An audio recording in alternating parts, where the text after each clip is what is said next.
यहाँ दोस्तों खेसारी लाल यादव से रिलेटेड दो बड़ी खबर निकल कर सामने आ रही है। तो पहला खबर ये है कि भतार का करी जो कि स्पीड भोजपुरी रिकॉर्ड पर रिलीज हो चुका है, इस पे आपको एक खेसारी लाल यादव के साथ रानी एक्टर देखने को मिलेगी। और इस सॉन्ग को कृष्णा विदर्जी जी ने लिखा है और स्पीड भोजपुरी पर रिकॉर्ड हो चुका है और गाना काफ़ी शानदार है और बवाल मचा रहा है यूट्यूब पे। तो आप नहीं सुने तो जाके सुनिए। और दूसरी बड़ी खबर ये है, इससे पहले आप हमारे चैनल पर नहीं तो चैनल को लाइक से सब्सक्राइब करिएगा और मैं आपको दोस्त सुभाष यादव और वीडियो को थोड़ा शेयर कर दीजिएगा।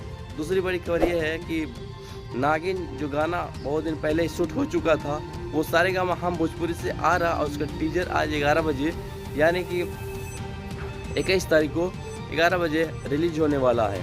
तो प्लीज़ आप जाके गाना का जो मोशन पोस्टर रिलीज हुआ है उसको प्यार दीजिए, दुलार दीजिए और गाना आएगा तो तबाही मचा दीजिएगा। और क्या बोलूँ, उसमें नया राइटर को मौका दिया गया है, अर्जुन बोलकर है। और उसमें नागिन सॉन्ग में खेसारी लाल यादव के साथ श्वेता मेहरा भी आपको देखने को मिलेगी। तो अभी तक के लिए इतना है, मिलते हैं अगली वीडियो में, तब तक इजाज़त दीजिए। जय हिंद, जय बिहार, जय भोजपुरी।